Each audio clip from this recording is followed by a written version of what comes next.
Sí, porque se considera que las condiciones para el surgimiento del capitalismo monopolista transnacional, no se pone una fecha, pero se dice mediados de la década del 70. Ahí empiezan a aparecer las transnacionales, que le marcan la tendencia rápidamente al resto del mundo, y ahora estamos en esa etapa del sistema capitalista. Thatcher, Reagan, ahí juegan. Sí, exactamente. Pero con adelantes previos en el capitalismo periférico. Con Nixon no empieza eso. Pinochet. Con Nixon, cuando saca el respaldo oro. Es esa época, es esa época. Pero la aplicación de una política neoliberal tiene su precedente en el Chile de Pinochet y después en la Argentina de Martínez de Oz, ¿no? y en el resto del mundo también. Se fue imponiendo como concepción, ¿no? Bueno, las consecuencias generales de la crisis, ¿alcanzan a ver desde atrás? Sí. Bueno, en primer lugar, caída de los precios. La inflación en realidad es un aviso de crecimiento económico. Cuando una economía crece, y cuando lo hace rápidamente, tiende a generar inflación, que puede ser corregida sin que se desmadre, si no hay otros factores, como en el caso argentino. Pero en realidad hay deflación, es caída de los precios. ¿Por qué? Porque sobran mercancías. Y cuando sobran mercancías, para poder venderlas hay que bajar el precio. Y a veces ni bajando el precio se logra vender, porque en medio de la crisis, quien compra dice, no, pero este sueldo me lo guardo para comprar fideo y arroz, en lugar de comprar un electrodoméstico, porque no sé qué va a pasar con mi trabajo el mes que viene, de 2 meses, etc. Entonces, deflación es la característica de una crisis económica. La otra, caída del comercio internacional. Cada país se cierra sobre sí mismo para no recibir efectos de la crisis, para salvar su propio mercado, y genera una depresión mundial. Por supuesto, una de las cosas primeras que se cortan también son los créditos internacionales. Es más, van terminando los créditos internacionales, las inversiones en los países, en otros países, e inclusive el capital cambia de dirección. Es decir, empieza a refugiarse en sus propias zonas seguras. Eso es lo que vimos en el año 29-30 en el mundo. La tendencia a las metrópolis a privilegiar las inversiones de capital en sus propias colonias, en los lugares que consideraban más seguros. Por eso a nosotros, los ingleses, nos van dejando de lado, porque tenían la India, tenían Canadá, tenían media África, más seguro políticamente para ellos. ¿Y qué hace la oligarquía cuando su socio la abandona? Entregarse de la peor forma, como hace con el pacto Roca-Runciman, entregarse más todavía, peor que las colonias, en condiciones más favorables al capital inglés que lo que hacía en sus propias colonias. Bueno, se revierte el flujo de capital. Los capitales extranjeros invertidos en la periferia retornan, por tener mayor seguridad, a la metrópoli. Por lo tanto, los países dependientes quedan colgados de un alambre. Acá tenemos una foto de la época, comienzo de la crisis, distribución de pan en la primer Villa Miseria, que apareció en la zona de Retiro, donde históricamente van los desocupados a buscar trabajo en el puerto, a la desembocadura de las estaciones de trenes, etcétera, etcétera. La primer Villa Miseria aparece en la zona de Retiro, justamente, año 31. Argentina entonces se enfrenta a una situación nueva. el socio directo de la oligarquía la empieza a abandonar. El modelo agroexportador entra en crisis. Desde ese entonces es un modelo inviable para nuestro país. Bueno, una de las características de ese límite del sistema del modelo agroexportador es que ya en la década del 20 se había ocupado todo el espacio que abarcaba la pampa, húmeda y seca. Solamente era posible aumentar la producción si se aplicaba tecnología. Y sabemos bien que la oligarquía en esa época totalmente reacia a cualquier tipo de inversión. Aprovechaba así el monopolio que tenía sobre la tierra de gran fertilidad, pero no a invertir, y menos a arriesgar. La crisis mundial del año 29 ya marca entonces para el modelo agroexportador o primario exportador ese límite infranqueable. ¿Qué había ocurrido por entonces? La población iba aumentando. Aumenta la demanda porque aumentó la población por más que haya pobreza. Se diversifica el consumo. Recordemos que los gobiernos radicales fueron gobiernos típicamente de los sectores medios. Los sectores medios tienen un consumo más diversificado. Y empieza a pesar cada vez más el mercado interno en las decisiones económicas del país. El modelo agroexportador fue un modelo mercado externista. Es decir, un modelo al que le iba bien si al mercado exterior, a los que nos compraban, aumentaban su nivel de vida. Pero no le importaba que el mercado interno mejorara su nivel de vida si sus clientes estaban afuera. Acá, con hambre, con miseria, con salarios bajos en todo ese modelo, los costos eran más bajos.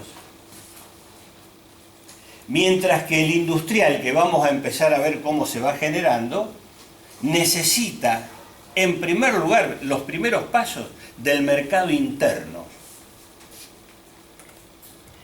Es decir, el mercado interno empieza a ir asumiendo un papel cada vez más decisivo en la economía argentina.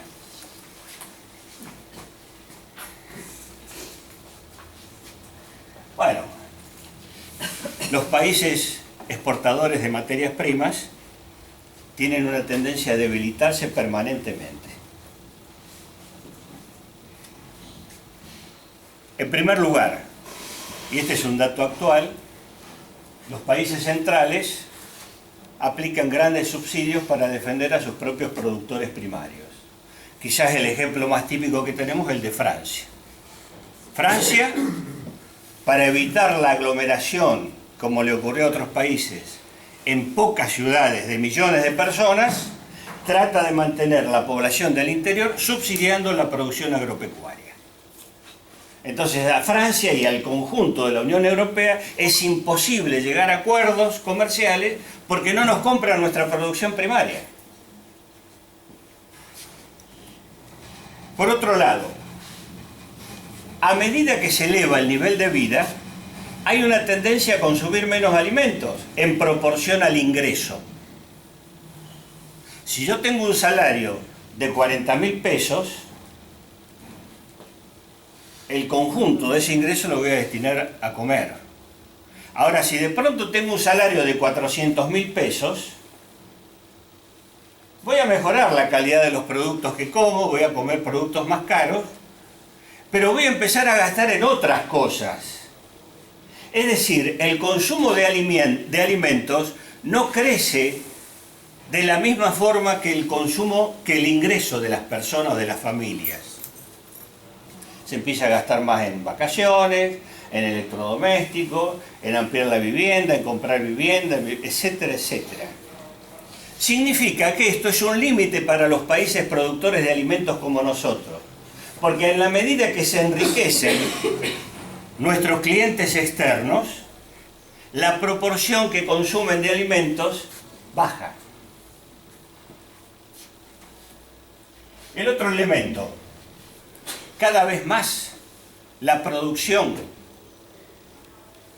va siendo reemplazada por productos artificiales. Pasó acá con el Chaco argentino, la región chaqueña. La tintura que se sacaba, el tanino que se sacaba para la industria textil británica. Cuando ellos encontraron la forma de hacer algo sintético, artificial, se terminó para nosotros. Y acá quedó el desierto, el desastre ambiental, social. Pasó en Brasil con el caucho. Manaos llegó a ser una ciudad espectacular, gracias al caucho, hasta que encontraron un sustituto. Se liquidó esa posibilidad. Esto es cada vez más creciente. Hay otra cosa también.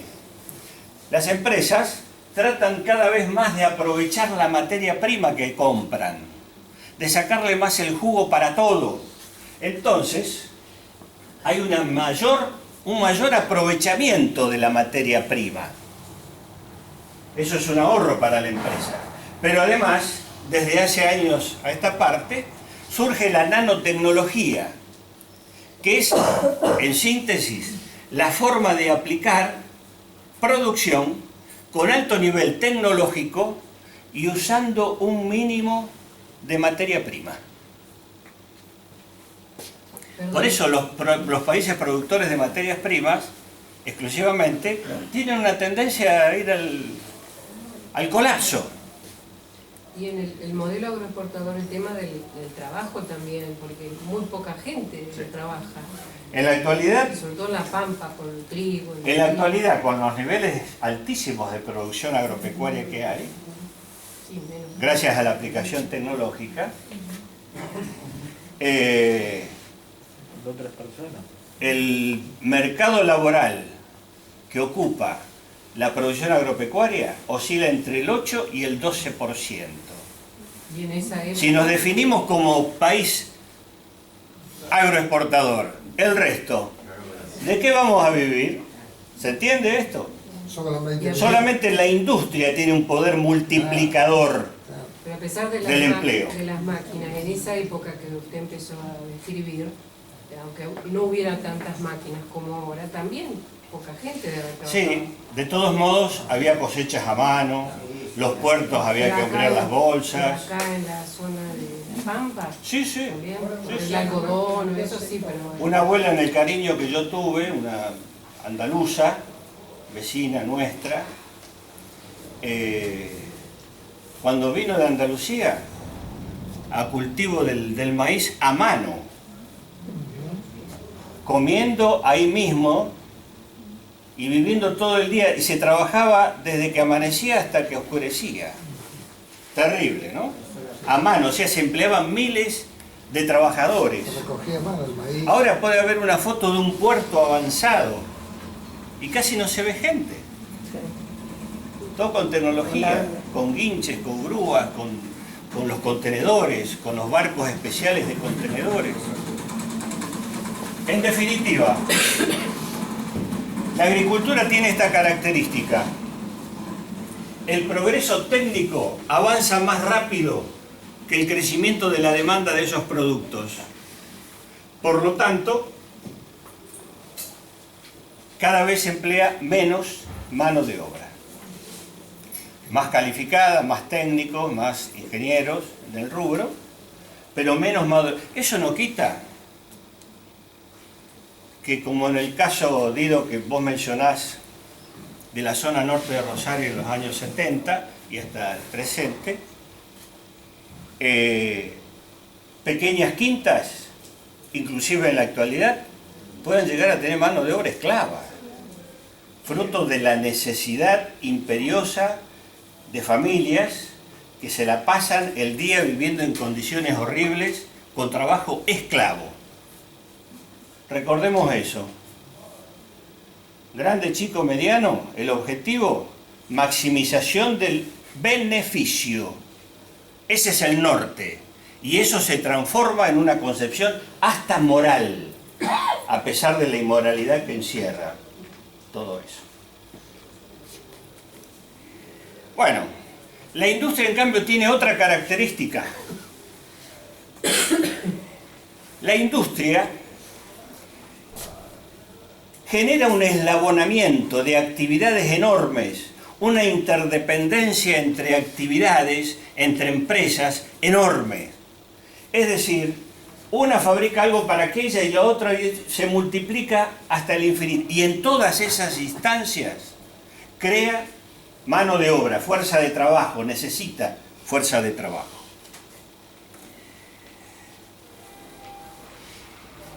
Cuando más complejo es el sector industrial, cuando más tecnología se aplica, más personal necesita, inclusive teniendo el número de la expansión de establecimientos y fundamentalmente más calificados, con lo cual ayuda a la elevación general del nivel educativo, cultural de la sociedad. ¿Se entiende? Se necesitan más técnicos, se necesitan más profesionales, más ingenieros, gente más capacitada. Y todo eso ayuda a la población, no como el mercado, el modelo agroexportador en el cual cuando más bruto mejor. Porque el desarrollo del mercado interno no les interesa a los exportadores. ¿De qué depende esa complejidad de la industria que va siempre en crecimiento? En primer lugar, del desarrollo tecnológico.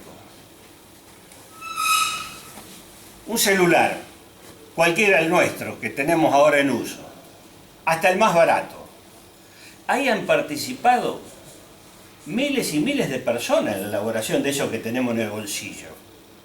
Miles de personas y quizás decenas de países. Lleva una acumulación de conocimiento y de experiencia enorme la elaboración de eso que llevamos en el bolsillo.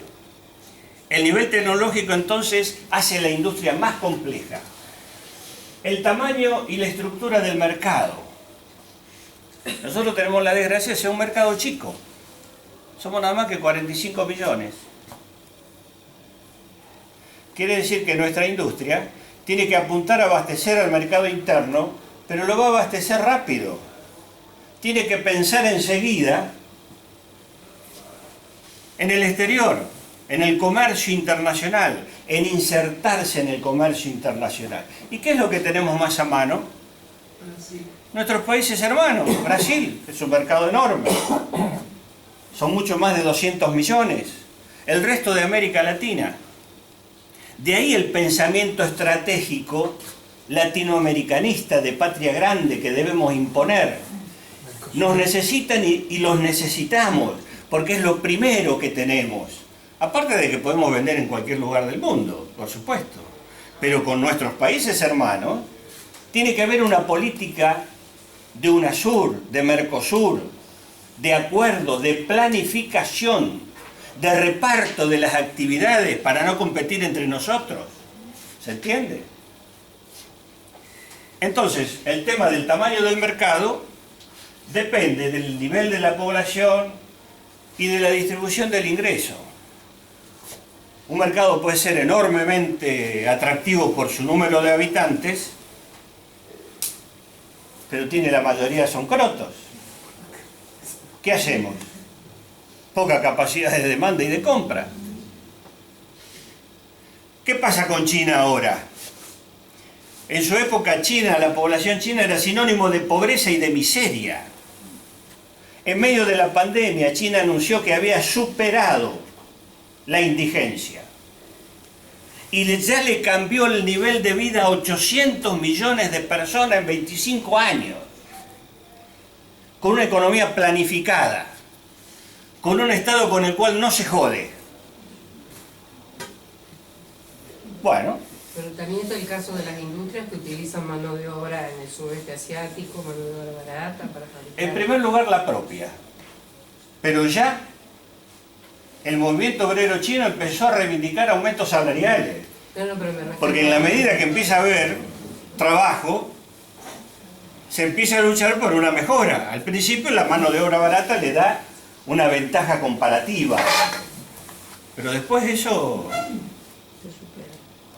Bueno, es decir, China ahora, ante una crisis mundial, recurre a su propio mercado interno porque tiene casi 1.500 millones de habitantes para comer, para consumir, para vestirse. Es decir, su propio mercado interno es gigantesco. Nosotros no podemos pensar así. Somos pocos. Tenemos que pensar con amplitud. UNASUR, Mercosur, América Latina, es decir, de Río Bravo para abajo, todo lo que nos identifica, y pensar en el mercado exterior. El mundo árabe, con el cual hemos llegado a hacer negocios importantísimos, de productos de alta tecnología. Bueno, tercero, el peso y la composición del mercado externo. Es decir, hay que pensar en producir componentes cada vez con un mayor nivel de industrialización, venderlos al exterior, porque, vuelvo a repetir, somos un mercado chico.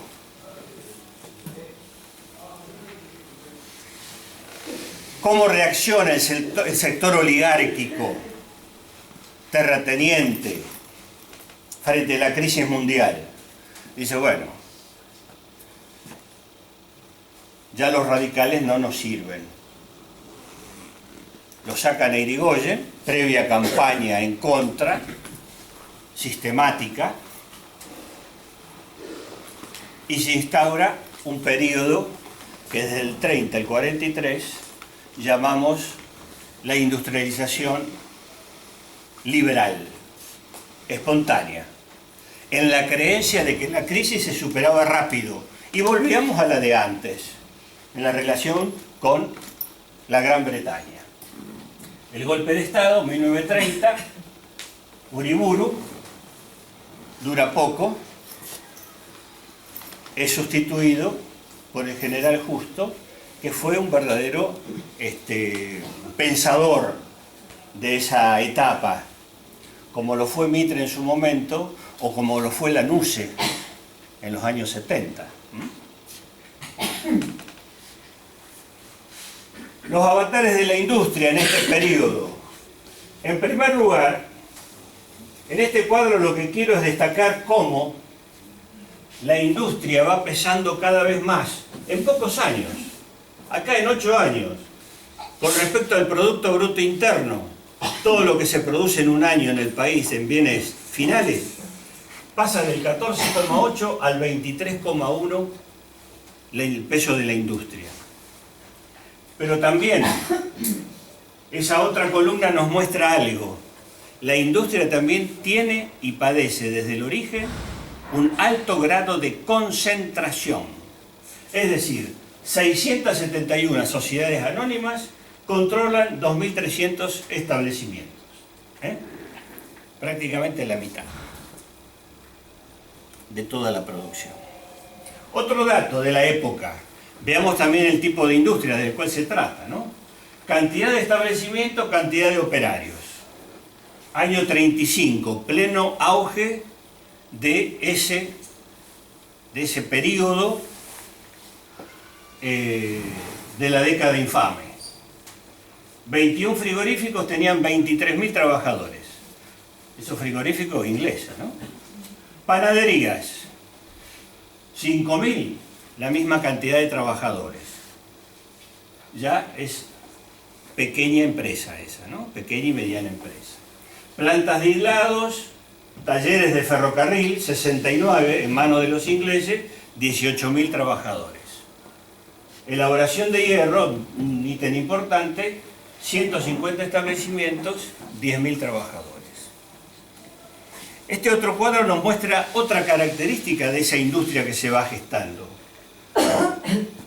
Su grado de extranjerización. No solamente de concentración, sino de extranjerización, desde el vamos. Los años en que se establecen las empresas extranjeras, Holanda, Alemania, Estados Unidos, y acá un dato. los capitales extranjeros sumaban en el 36 arriba de 2.000 millones de pesos, la mitad del capital total de la industria. Es decir, cuando hablamos de capitales extranjeros, significa que hicieron la inversión, pero el resultado se lo llevan a la metrópoli. Esa es la diferencia de un capital nacional con un capital extranjero. Recordemos eso porque siempre es bueno hacer esa salvedad. Capital nacional vive, invierte dentro del país. Está atado al destino del mercado interno.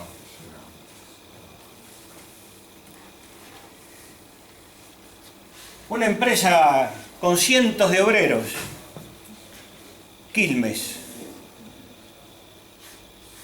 fines del siglo pasado, este establecimiento se establece en 1910, pero ya los Bember venían trabajando en el tema desde fin del siglo pasado. La producción de cerveza comienza en 1890. ¿Qué industrias habían surgido en el periodo agroexportador? Porque había industrias, y algunas grandes. Quilmes, Bagley, Terrabuzzi, etcétera, etcétera. Algunas con miles de obreros. Todas vinculadas a la producción primaria, porque no competían con la industria inglesa y porque tenían la posibilidad de abastecerse de insumos mucho más baratos locales. Con mercado interno, ¿no? El caso de la cervecería, con el tema de la malta, la cebada, etc. ¿Los frigoríficos también? Los frigoríficos ingleses porque les convenía a ellos que fueran ingleses.